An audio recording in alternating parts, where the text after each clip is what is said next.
देश में जो अभी चल रहा था और जिस तरह की छात्रों की मांग है, देश की युवा शक्ति को भ्रम के कुचक्र में मैं फंसने नहीं दूंगा और ये मेरा संकल्प है। यानी उन्हें ऐसा भी लगता है कि जो युवा शक्ति है, जो यूथ है, वो किसी कुचक्र में फंस रहे हैं। इससे पहले भी हमने देखा सरकार की तरफ से जो अलग अलग चेहरे हैं उन्होंने ये भी कहा कि राजनीति इस पर होने की कोशिश हो रही है, विपक्ष इसे अलग तरीके से पेश कर रहा है या फिर युवाओं को बरगलाने की कोशिश है।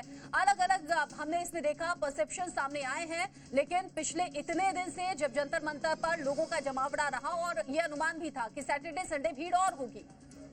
जवान तैनात कर दिए गए हैं बैठक से ठीक पहले, और ये माना जा रहा है कि अब सरकार की रणनीति ये है कि जो तीनों मांगे मानी हैं आधिकारिक तौर पर जो है सीजेपी को बताएंगे यहाँ पर बैठक में 3:30 बजे जो होने वाली है, और उनसे अपील करेंगे कि जो आंदोलन जिन मांगों को लेकर आपका था वो सरकार ने देखिए पूरी मांग ली है और आगे भी सुधार के लिए संशोधन विधेयक सरकार ला रही है संसद के भीतर, उस पर भी कानून बनेगा और अब आप अपना विरोध प्रदर्शन वापस लीजिए। तो लगता है कि आज जो छात्रों का विरोध प्रदर्शन है वो समाप्त हो जाना चाहिए, इस बात की उम्मीद है। लेकिन रही बात अपोजिशन की, क्योंकि संसद का सत्र चल रहा है, विपक्ष किन नई मांगों के साथ सोमवार को सामने आता है ये देखना होगा, क्योंकि सोमवार को विपक्ष की पार्टियों की बैठक होगी और इस पर वो रणनीति तय करेंगे कि सरकार संसद के भीतर जो संशोधन विधेयक ला रही है उस पर विपक्ष की क्या रणनीति हो, क्या नई मांगे जोड़ी जाए।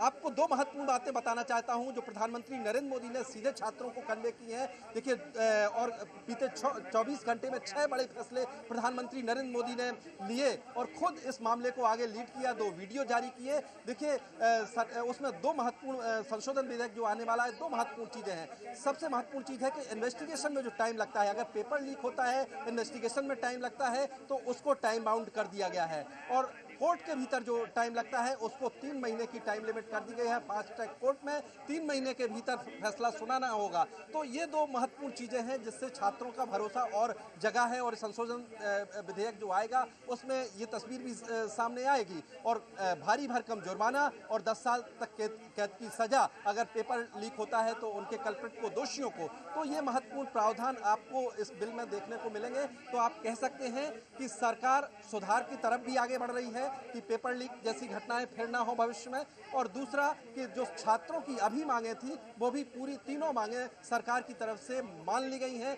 क्योंकि अभी कुछ देर पहले जिस तरह से जंतर मंतर पर फिर से हालात उत्पन्न हुए थे, पथराव की स्थिति बनी थी, वहां भीड़ बढ़ती जा रही थी। और सबसे महत्वपूर्ण बात, आपको एक बात और समझनी होगी कि इस आंदोलन का स्वरूप और दायरा व्यापक हो रहा था। ये छोटे शहरों और गांवों तक पहुंच रहा था, युवा इससे ज्यादा प्रभावित हो रहा था और युवाओं की आवाज पहुंचने लगी थी दिल्ली तक। तो कहीं ना कहीं इस बात का भी सरकार को ध्यान था और इस बात का भी आप कह सकते हैं कि दबाव जरूर था शिक्षा मंत्री पर, और धर्मेंद्र प्रधान ने शायद यही सोचा कि उनकी वजह से ये मामला और बढ़ रहा है, देश भर में ये चीजें बढ़ रही हैं। जी, जिस तरीके से जी मीडिया संवाददाता भी बता रहे हैं कि चौतरफा दबाव था प्रधान के इस्तीफे के बाद में, अब सीजेपी का बयान भी सामने आ गया है।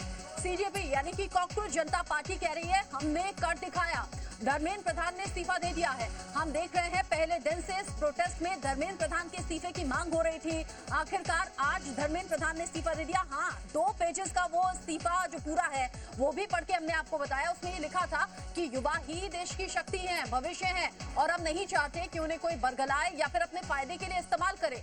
यानी धर्मेंद्र प्रधान ने इस बात की तरफ इशारा किया कि जंतर मंतर पर या फिर देश के अलग अलग हिस्सों में जो प्रदर्शन चल रहा है उसमें राजनीतिक रोटियां सेकने का काम ऑपोजिशन पार्टी कर रही है। यह भी एक बड़ा रीजन है कि धर्मेंद्र प्रधान कह रहे हैं पिछले 10 दिन से उनका